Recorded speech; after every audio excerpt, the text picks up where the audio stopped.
Salut à tous, bienvenue dans cette vidéo sur les Dogmatica avec les Invoke parce qu'invoquer des fusions c'est trop cool et directement je vais répondre à votre question.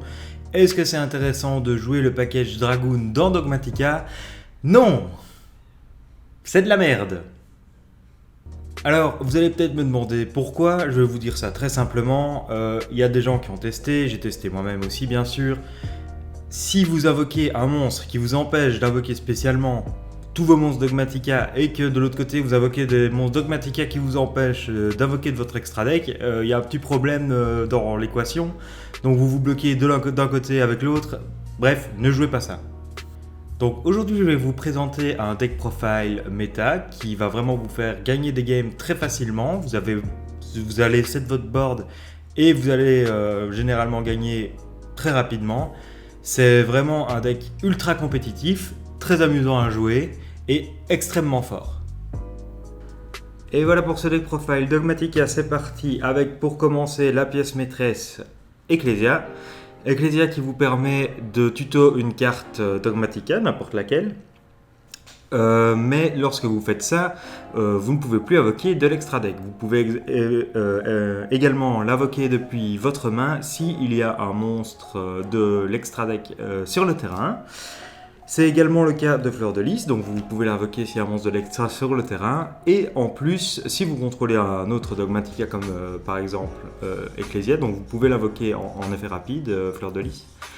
Et si vous contrôlez un autre Dogmatica, vous pouvez annuler les effets d'un monstre sur le terrain. En plus de ça, elle a un autre effet sympathique qui est lorsque vous attaquez avec n'importe lequel de vos Dogmatica, elle augmente de façon permanente l'attaque de vos Dogmatica de 500. Ensuite, Maximus. Bon, Maximus, il y a beaucoup de choses à propos de lui. Bon, est-ce qu'il faut le jouer, est-ce qu'il ne faut pas le jouer? Personnellement, j'en joue un. J'utilise très rarement son deuxième effet. Donc son premier effet, vous bannissez un monstre de l'extra de votre cimetière pour l'invoquer. Son deuxième effet, vous envoyez 2 cartes de votre extra au cimetière, mais votre adversaire en fait autant. Le truc, c'est que maintenant, beaucoup de gens ont commencé à faire leur extra deck en fonction de Dogmatica. Et il y a cette petite carte qui vous permet de péter n'importe quelle carte sur le terrain quand elle est envoyée au cimetière. Et donc, votre adversaire peut en envoyer 2, c'est extrêmement dangereux. Donc, c'est pour ça qu'on en joue généralement un ou pas du tout. Ensuite, bien sûr, comme on joue une version Invoke, 3 Aleister, et c'est quasiment tout pour le corps, puisque là, on va passer déjà au N-Trap. Je joue donc 3 H, c'est le plus générique, 3 Ghost Ogre, qui est pour moi la meilleure N-Trap dans la méta en ce moment, et voilà pour les monstres. Au niveau des magies, on va jouer 3 serviteurs de Nadir qui vont nous permettre de tuto une carte Dogmatica. Alors en envoyant une carte de l'extra deck au cimetière, c'est extrêmement important de la jouer x3, c'est une des meilleures cartes du deck comme starter, elle est vraiment géniale. Bien sûr, comme toutes les cartes Dogmatica, quand on l'utilise, on est lock sur l'extra deck, donc c'est quelque chose qu'il ne faut pas oublier. Mais voilà, ça reste une carte extrêmement intéressante. Je joue 2 triple tactics talent, donc pour ceux qui ne connaissent pas, j'en ai parlé dans la dernière vidéo, je vous renvoie à celle-ci si vous ne l'avez pas vue. Ensuite, 2 pots de désir, une terraformation, 2 invocations, 3 c'est trop, n'en jouez pas 3. 2 cosmic cyclones, c'est principalement pour jouer contre le lich. 3 call by the grave, 3 Magical Meltdown. Et pour la stabilité, un gobelin parvenu. Au niveau des pièges, je joue un schisme marionnette de l'ombre qui est très intéressant, qui vous permet en bannissant des matériels de votre cimetière d'invoquer par fusion un monstre marionnette de l'ombre. Et si vous le faites, par exemple imaginons que votre adversaire a un dark sur le terrain, vous invoquez en bannissant de votre cimetière, vous invoquez un Winda. Comme Windend est dark, vous pouvez envoyer un monstre dark de l'adversaire au cimetière, c'est vraiment super fort. C'est une piège continue, pardon. Donc elle reste, vous pouvez répéter chaque tour cet effet. C'est rare qu'on le fasse plus d'une fois, mais bon. Si la carte quitte le terrain, ça ne fait rien du tout à vos monstres. Juste une chose, si vous invoquez un monstre par fusion comme ça, il ne peut pas attaquer directement les points de vie de l'adversaire. Alors, ensuite, je joue 2 sentences Dogmatica qui permettent de détruire en ciblant un monstre sur le terrain, en envoyant une carte de l'extra deck au cimetière. Comme toutes les autres cartes Dogmatica, comme je l'ai expliqué, eh bien, on se lock complètement sur l'extra deck, donc il faut faire très attention à ça. Mais en plus, avec celle-ci, on se lock pas jusqu'à la fin du tour, mais jusqu'à la fin du prochain tour. Donc faites vraiment attention quand vous utilisez cette carte qui est extrêmement intéressante, mais qui peut être à double tranchant. Et ensuite, Trop d'infini éphémère, la meilleure end-trap de la méta en ce moment. Vous protège les autres end-traps, c'est vraiment génial. Donc en plus, vous ne pouvez même pas activer triple tactique derrière. Voilà, rien à dire, si vous n'avez pas infini, achetez infini. Au niveau de l'extra deck maintenant, je joue bien sûr un Almirage pour faire une link avec Aleister. Carte très importante pour le combo, tout comme Garna de sécurisation. Vous faites une link 1 avec Almirage et vous faites tout de suite Garna sécurisation, ça vous donne un light, ça vous donne accès à mes cabins. Et la dernière ligne que je joue, c'est le dragon épée Borel qui n'est pas là vraiment pour monter dessus, il n'y a pas besoin. Il est surtout là pour Sentence Dogmatica, puisque vous allez envoyer un monstre de votre extra deck au cimetière et détruire un monstre qui a moins d'attaque que lui. Comme il est gros, moins d'attaque ou égal, pardon. Donc comme il est gros et qu'il a 3000 d'attaque, c'est plutôt pratique pour passer des gros monstres qui sont plutôt durs à passer pour Dogmatica. Voilà donc pour les links.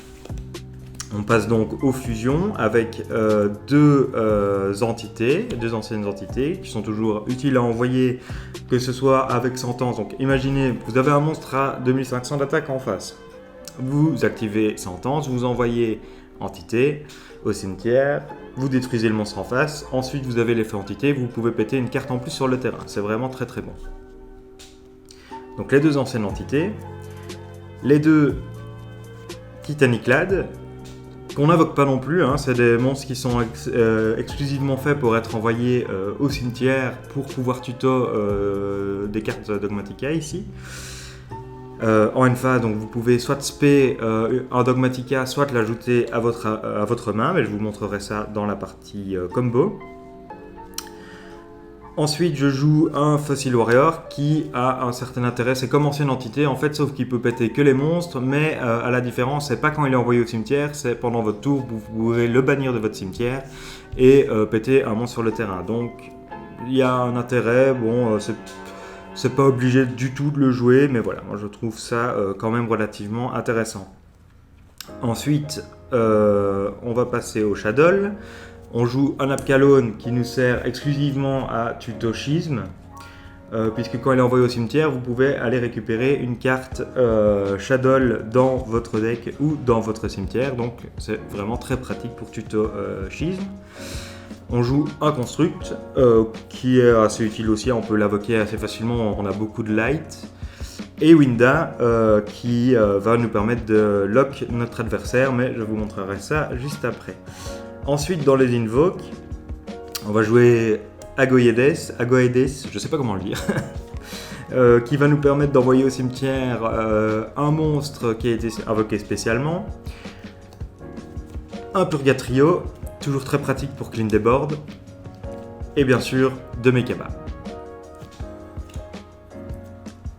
Alors, pour ceux qui ne connaissent pas, je vais vous montrer le combo complet. Puisque là ce sera le combo avec Maximus. Comme je vous l'ai expliqué, il y a certaines personnes qui ne le jouent pas. Moi j'ai tendance à de moins en moins faire son effet, mais je veux vraiment vous montrer comment ça marche et comment ça a été pensé à la base.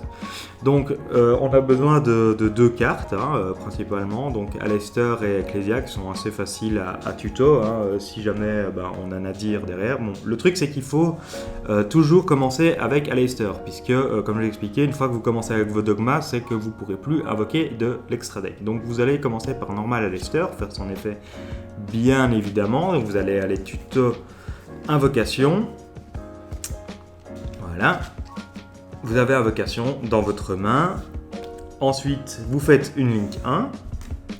vous allez partir bien sûr sur Almirage, que vous allez tout de suite relink pour faire un Garna de sécurisation.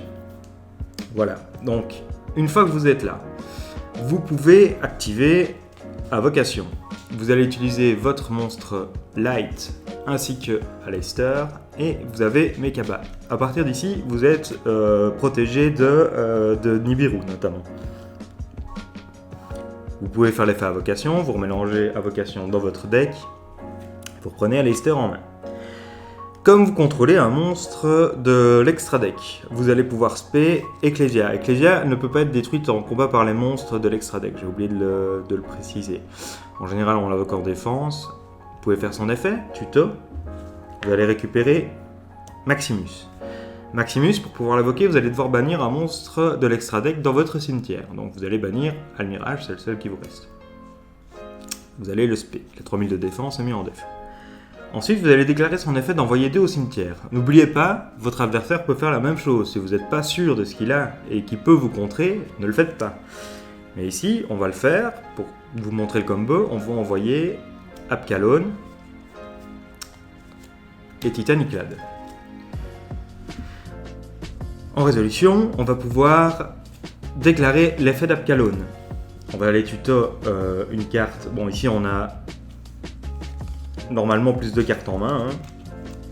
Et on va faire ici l'effet de tuto schisme. On a besoin de discard une autre carte pour pouvoir résoudre l'effet de Apkallone. Ici on peut envoyer Aleister, mais normalement bien sûr vous envoyez une autre carte. Aleister vous le gardez bien en main.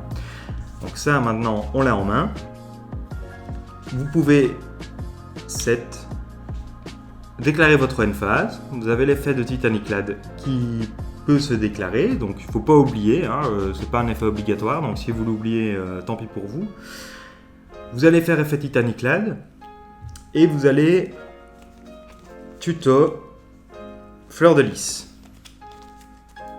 Votre adversaire commence son tour, il va arriver en main phase, il a la priorité donc vous le laissez faire une action. Ensuite vous activez Schisme. Ensuite pour résoudre l'effet de Schisme, vous pouvez bannir un Dark et un Shadow et vous avez Winda. Plutôt sympa. Si votre adversaire a encore un effet de monstre, comme vous contrôlez un monstre de l'extra deck, vous pouvez spé Fleur de Lys depuis votre main et negate l'effet du monstre qu'il aura invoqué. Voilà le combo de base avec Dogmatika. Vous avez également Mekaba pour negate. C'est vraiment très très simple d'arriver à ce board, comme vous pouvez le voir, et c'est vraiment extrêmement fort, et ça va vous faire gagner des games très très rapidement. Alors voilà pour les Dogmatika, j'espère que cette vidéo comme d'habitude vous aura plu. N'hésitez pas à poser vos questions en commentaire. Abonnez-vous s'il vous plaît, mettez un petit pouce bleu, c'est toujours bon pour mon référencement. Et quant à moi, je vous dis à la prochaine. Bye bye.